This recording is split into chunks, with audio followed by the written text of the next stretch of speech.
할렐루야, 살아계신 하나님께서 이 시간도 우리와 함께 하심을 믿습니다. 오늘은 요한복음 14장 15절부터 26절 말씀 가지고 불새 삶 시리즈, 불신 세상 속에서 살아가기 시리즈 설교로 5번째 시간입니다.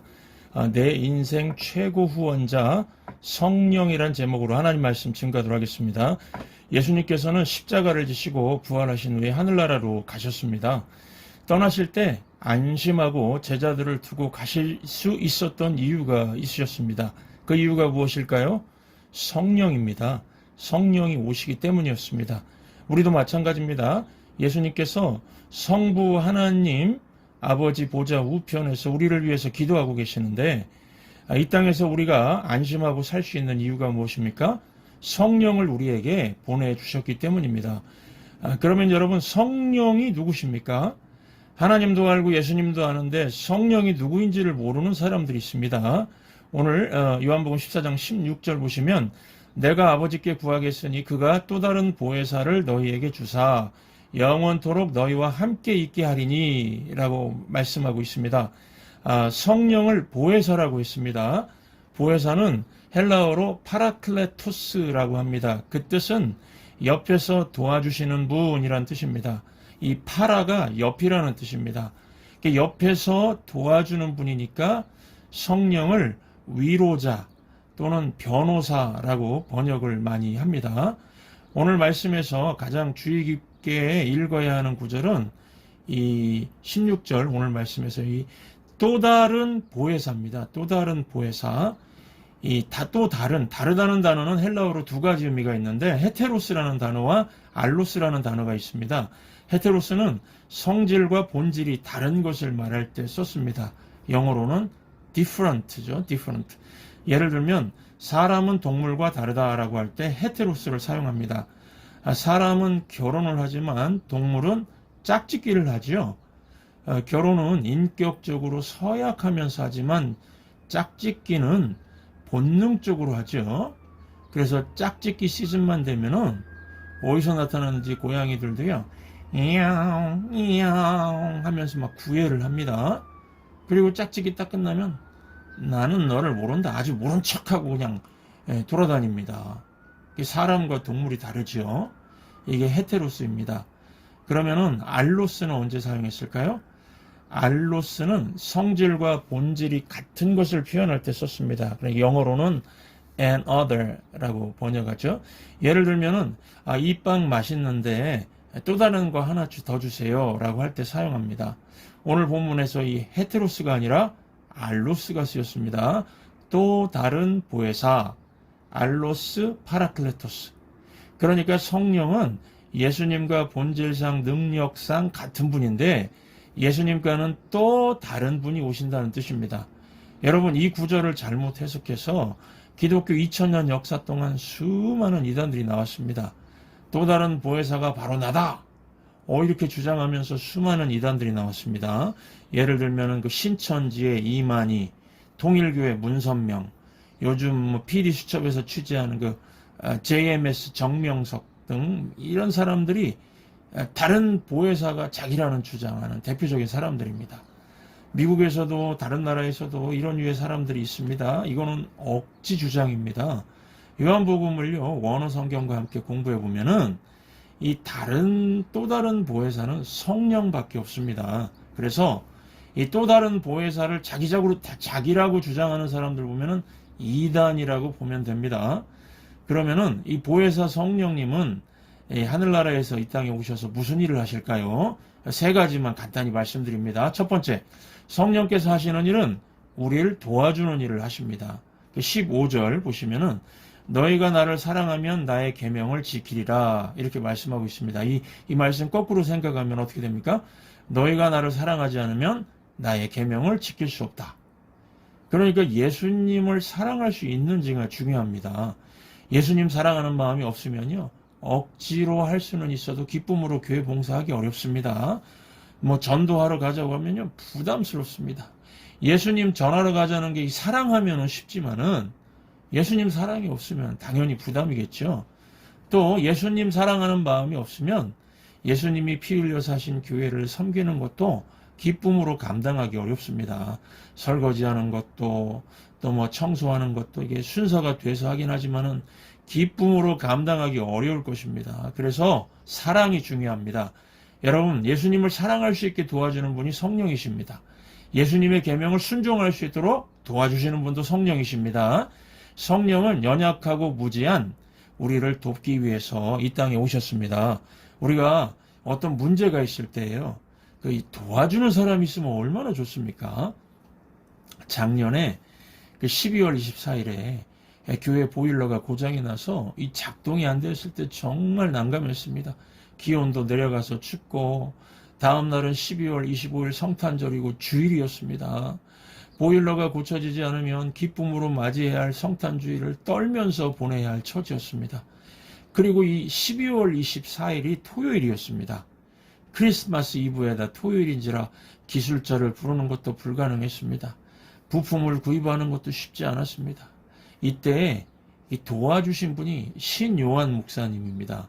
아침부터 교회 와서 막 밤늦게까지 수고한 끝에 보일러를 고쳐서 성탄절 주일을 따뜻하게 보낼 수 있었습니다. 저는 그때 내 옆에 돕는 자가 있다는 것이 얼마나 좋고 감사한지 몰랐습니다. 너무나 감사했는지요. 그래서 옆에 돕는 자가 있는 게 이렇게 감사하구나. 감사의 그 기쁨, 정말 제가 평소에 몰랐는데 그때 느꼈습니다. 여러분, 우리 인생은 이 보일러 고장보다 더 복잡하지 않습니까? 이러다 망하는 거 아닌가, 이러다 죽는 거 아닌가 하는 복잡한 일들이 인생 가운데 찾아오지 않습니까? 창세기 3장 보시면은 인생은 3대 재앙을 피할 수 없다고 그랬습니다. 하나님을 떠난 인간은 영적으로 죽었지요. 또 창세기 3장 17절, 땅은 너로 말미암아 저주를 받고 너는 평생에 수고하여야 네 소산을 먹을 수 있다. 가난과 싸워야 한다 그랬습니다. 또 창세기 3장 19절, 너는 흙이니 흙으로 돌아갈 것이니라. 병들어서 죽게 된다고 했습니다. 이같이 3대 재앙, 죽음과 가난과 질병에서 벗어날 수 없는 연약한 인생인데요. 이 3대 재앙에서 벗어나도록 도와주시는 분이 성령이십니다. 어떤 분들은 기독교 신앙을 잘못 배워서 죄 많은 이 세상, 재앙이 있는 이 세상은 내 집이 아닙니다. 죽어서 가는 천국에 도착해야 그때만이 잘 살 수 있는 때가 오는 겁니다. 이런 말 하시는데 틀렸습니다. 3대 재앙이 임하는 이 세상에서도 천국을 맛볼 수 있는 게 진짜 신앙입니다. 여러분, 성경을 읽어보시면은 예수님이 이 땅에 오셔서 죽어서 가는 천국 가르치셨나요? 아닙니다. 이 땅에 사는 사람들에게 천국을 나누어 주셨습니다. 병든 자를 고쳐주시고, 죄짓고 죽어가는 자를 살려주시고, 슬픈 자를 위로해 주시고, 가난한 자들에게 먹을 것을 주시면서요. 생각해 보십시오. 이 땅에서는 막 지옥을 경험하면서 살다가 죽어서 천국 간다 그러면 누가 믿겠습니까? 저라도 안 믿을 것입니다. 그래서 성령께서 이 땅에 오셔서 지옥 같은 삶을 천국으로 바꾸어 주시려고 돕는 일을 해 주십니다. 성령께서는 영적인 죽음에서 벗어나도록 부활하신 예수님을 만날 수 있게 도와주십니다. 이것이 첫 번째 복이요. 성령께서는 가난에서 벗어나도록 우리의 삶을 변화시켜 주십니다. 이것이 둘째 복이요. 그리고 성령은 온갖 질병에서 벗어나도록 도와주십니다. 이것이 셋째 복입니다. 보십시오. 3대 재앙을 만난 인생이 3대 축복을 누리는 인생, 천국 인생으로 바뀌지 않습니까? 우리 인생의 완벽한 최고의 후원자 성령이 우리를 돕기 때문에 이런 삶이 가능한 것입니다. 그래서 시편 103편 2절에서 5절 보시면은 내 영혼아 여호와를 송축하며 그의 모든 은택을 잊지 말지어다. 그가 내 모든 죄악을 사하시며 내 모든 병을 고치시며 내 생명을 파멸해서 속량하시고 인자와 긍휼로 관을 씌우시며 좋은 것으로 내 소원을 만족하게 하사라고 말씀하고 있습니다. 여러분, 죽어서 가는 천국뿐만 아니라 이 땅에서도 천국을 누리면서 살고 싶으시죠? 재앙과 저주 속에 사는 운명과 그 팔자 고치고 싶으시죠? 성령을 의지하시기 바랍니다. 제가 목사로서 성령 의지하고 사는 분들, 성령님의 도움을 받으며 사는 분들 지켜보면서 깨달은 것이 있습니다. 이런 분들은요, 인생 가운데 사지가 없다는 것입니다. 사지. 첫째, 두렵지 않다. 둘째, 부럽지 않다. 셋째, 지겹지 않다. 넷째, 힘들지 않다. 여러분, 이렇게 사는 게 천국이죠? 천국의 삶을 살 수 있도록 성령께서 도와주십니다. 두 번째, 성령이 하시는 일은 모든 것을 가르쳐 주시는 일을 하십니다. 오늘 본문 26절 보시면 보혜사 곧 아버지께서 내 이름으로 보내실 성령 그가 너희에게 모든 것을 가르치시고 라고 말씀하고 있습니다. 여러분, 우리는요 무지하고 연약합니다. 그래서 무엇이 중요하고 무엇이 필요한지 모릅니다. 그런데 성령께서 그것을 가르쳐 주십니다. 언제요? 기도할 때 가르쳐 주십니다. 그래서 로마서 8장 26절 보시면 이와 같이 성령도 우리 연약함을 도우시나니 우리가 마땅히 빌 바를 알지 못하나 오직 성령이 말할 수 없는 탄식으로 우리를 위하여 친히 간구하시느니라고 말씀하십니다. 그래서 우리가 기도할 때 보면은요 처음에는 막 중언 부언 이 말 저말 합니다. 엉뚱한 거 구합니다. 그런데요 기도하다가 기도가 바뀝니다. 기도하러 왔을 때의 기도 제목과 돌아갈 때 기도 제목이 다른 것을 봅니다. 여러분, 목사는 기도하는 사람이죠. 저는 교회를 위해서 성도님들을 위해서 늘 기도합니다. 성도들의 기도 제목을 받아서도 또 기도합니다. 그런데 제가 기도하면서 느끼는 것은 우리는 제대로 기도할 수도 없는 연약한 사람들이구나 하는 것입니다. 많은 사람들이 사명을 위해서 기도하기보다는요 고통 회피를 위해서 기도하거든요. 사람 마음이 그렇죠. 고통이 없는 길, 편안한 길을 선택하죠. 좋은 거, 편안한 거 구하는 거 인지상정입니다. 하나님께서도요, 우리가 좋은 것을 누리면서 살도록 창조하셨습니다. 그런데 여러분, 우리가 이 땅을 살아가면서 좋은 것만 가지고 될까요? 좋은 것만 갖기를 원하는데 이것이 우리에게 유익이 되지 않을 때가 있습니다. 우리는 이거를 모르는데 성령님께서 하시고 가르쳐 주십니다. 예를 들면 우리는 항상 맑은 날만 있기를 원합니다. 그런데 맑은 날만 있으면 어떻게 됩니까? 모든 것이 메말라지겠죠. 땅이 메마르고 나무도 메마르고 꽃들도 메마르고요. 흐리고 구름 낀 날, 비 오는 날도 필요하지 않습니까? 또 우리는 낮 12시만 좋아하죠. 밝은 12시. 알라스카에서 목회했던 그 목사님 얘기를 들어보니까 밤이 없이 계속 낮만 있다고 합니다. 해가 지지 않아서요. 이거 살기 힘들겠죠? 깜깜해야 잠을 자죠. 밤이라고 하는데 백야입니다. 백야. 와인 나이트. 환합니다. 잠이 안 오겠죠. 그래서 창문에 두꺼운 천을 씌운다고 합니다. 그래서 우리에게 밤 12시도 필요한 것입니다. 또 우리는 승리만을 원합니다. 편안함만을 원합니다. 그런데 승리와 편안함 추구는 우리를 병들게 할 수 있습니다. 승승장구하고 편안할 때는요, 믿음이 좋은 줄로 착각할 수가 있습니다.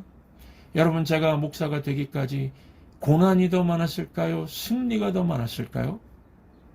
많은 실패와 아픔과 궁핍과 어려움의 시간, 또 속상한 일들 다 견뎌야 했습니다. 그리고 그런 과정이 너의 영적 성숙을 위해 필요한 것이야. 성령께서 가르쳐 주셨습니다. 그 모든 일들을 통해서 저는 제가 목사 안수 받고 나서 20년 만에 이제 담임 목사가 되었습니다. 만약에 제가 실패를 모르는 목사라면 여러분들에게 도움이 될까요? 이 고난으로 깨지고 연단받았으니까 성도님들의 아픔이 보이고 또 아픔을 이해할 수 있고 간절하게 하나님 앞에 기도할 수 있게 된 것입니다. 다양한 배경을 갖고 있는 우리 성도님들 넓게 품고 섬길 수 있는 목사가 될 수 있었던 것입니다. 고난당한 것이 제게 유익이었습니다. 저는 몰랐습니다. 왜 힘든 상황으로 이끌어 가시냐고 하나님께만 투덜투덜 잔소리만 했었습니다. 그런데 성령이 가르쳐 주시더라고요. 고난당하는 것이 너에게 유익이니라. 연단이 너를 괜찮아 보이는 목사에서 성숙한 목사로 만들어줄 것이니라. 여러분, 본능적으로 힘들고 어려운 거 싫어하는 제가 이런 것을 어떻게 알 수 있었겠습니까? 성령께서 가르쳐 주신 것입니다. 또 여기 계신 분들 앞으로 웃는 일들만 생기기 원하시죠? 사람들은 웃음만을 원하죠. 그러나 때로는 눈물을 흘리면서 인생의 깊이를 깨달아야 할 때도 있는 것입니다. 인터넷을 제가 검색하다가 이름을 알 수 없는 무명인의 기도라는 기도문을 읽게 되었는데 여러분들에게 소개합니다. 어떤 일을 성취하고자 능력을 달라고 하나님께 기도했더니 겸손히 섬기는 일을 배우도록 약하게 만드셨다. 더 위대한 일들을 하고자 건강 달라고 기도했더니 더 선한 일들을 하도록 질병을 주셨다. 행복해지기 위해 부자가 되도록 기도했더니 지혜롭게 살도록 가난해졌다. 사람들의 칭송을 얻고자 권력을 달라고 기도했더니 하나님의 필요성을 절감하도록 약해졌다. 인생을 즐기고자 만 가지를 구했더니 만 가지를 즐길 수 있도록 생명을 주셨다. 내가 구한 것은 아무것도 얻지 못했으나 참으로 바랐던 것은 다 이루어졌다. 나 자신도 모르게 내가 기도하지 않은 기도 제목들도 거의 다 응답되었다. 그리고 나는 모든 사람들 중에서 가장 복을 많이 받는 사람이다. 이런 기도문입니다. 여러분, 이 기도문의 핵심이 무엇입니까?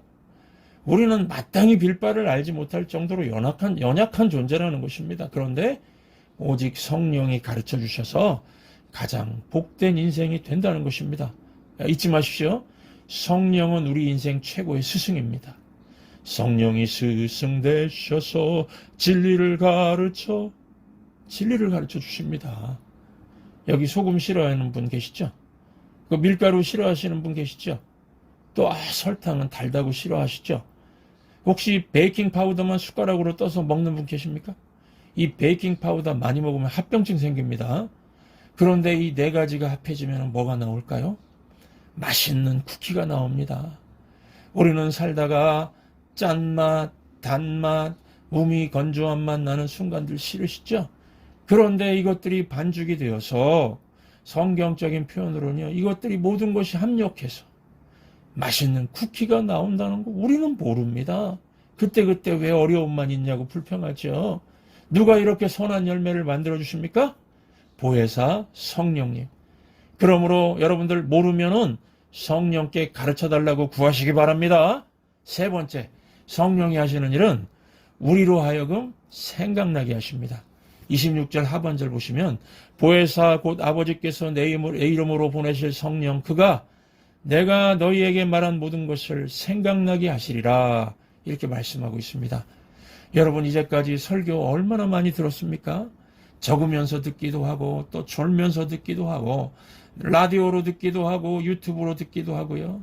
저 같은 경우는 제 컴퓨터에 저장해준 설교 관련 자료만 수만 개가 정도 있습니다. 그런데 이걸 제가 어떻게 다 기억하겠습니까? 거의 대부분 잊어버렸습니다. 많은 설교들을 들었지만 대부분 기억하지 못합니다. 그런데 설교 준비를 위해서 기도할 때에 필요한 말씀과 그 말씀에 필요한 내용들을 연결시켜 주시는 분이 생각나게 해주시는 분이 성령님이십니다. 그래서 저는요, 성령 의지함 없이는 설교할 수가 없습니다. 어렵습니다. 여러분들도 들었던 설교들 많이 잊으셨죠? 그런데 들은 말씀 다 잊어버리더라도요, 꼭 필요할 때에 성령께서 생각나게 해주십니다. 제가 마음이 낙심해 있을 때 성령께서 로마서 8장 26절이 생각나게 해주셨습니다. 우리는 마땅히 기도할 바를 알지 못하나 오직 성령이 말할 수 없는 탕식으로 우리를 위하여 친히 간구하시느니라. 얼마나 힘이 나던지요. 제가 그냥 갑자기 막 의심의 구름이 생기고 의심하고 있을 때 성령께서 요한복음 1장 12절 말씀을 생각나게 해주셨습니다. 영접하는 자 곧 그 이름을 믿는 자들에게는 하나님의 자녀가 되는 권세를 주셨으니 이 말씀 붙들면요 흔들리지 않지요. 또 제가 하나님께 죄 용서 받았나, 죄 용서 확실히 다 받았나 이 의심이 생길 때가 있을 때 요한일서 1장 9절이 생각나게 해주셨습니다. 만일 우리가 우리 죄를 자백하면 그는 미쁘시고 의로우사 우리 죄를 사하시며 우리를 모든 불의에서 깨끗하게 하실 것이요. 얼마나 확신을 줍니까? 그런데 여러분 거꾸로 성령 의지 아니하면은요 생각이 자꾸 부정적으로 흘러갑니다. 의심이 더 큰 의심으로 발전합니다. 낙심이 더 큰 낙심으로 발전합니다. 마귀가 생각을 토초화 시켜버립니다. 그러므로 성령의 사람 되시기 바랍니다. 성령 의지하시기 바랍니다. 인생 혼자 뛰지 마십시오. 힘듭니다. 지칩니다. 혼자 뛰면 마귀가 반드시 공격합니다. 공격해가지고 쓰러뜨립니다. 혼자 뛰지 마시고 성령과 함께 가시기 바랍니다. 성령이 최고의 우리 후원자입니다. 3대 재앙은 그러면 물러갈 것이고 3대 축복이 임하고 이 땅에서 천국을 이루며 살게 될 것입니다. 힘들면은요, 외롭다고 느껴지는 거 그때 조심하시기 바랍니다. 느낌보다 여러분 사실을 붙드십시오. 우리는 우주적인 고아가 아닙니다. 우리를 위해서 성령이 오셨습니다. 고아처럼 살지 않도록 성령이 오셨습니다.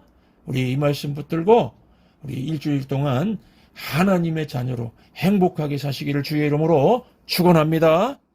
허무한 시절 지날 때 깊은 한숨 내쉴 때 그런 풍경 보시며 단식하는 분 있네. 고와 같이 너희를 버려두지 않으리. 내가 너희와 영원히 함께하리라. 허무한 시절 지날 때 깊은 한숨 내쉴 때 그런 풍경 보시며 단식하는 분인데 고와 같이 너희를 버려두지 않으리. 내가 너희와 영원히 함께하리라. 성령이 오셨네. 성령이 오셨네. 내 주에 보내신 성령이 오셨네. 우리 인생 가운데 친히 찾아오셔서 그 나라 꿈꾸게 하시네. 억눌린 자 갇힌 자 자유함이 없는 자 피난처가 되시는 성령님 계시네. 주의 영이 계신 곳에 참 자유가 있다네. 진리의 영이신 성령이 오셨네.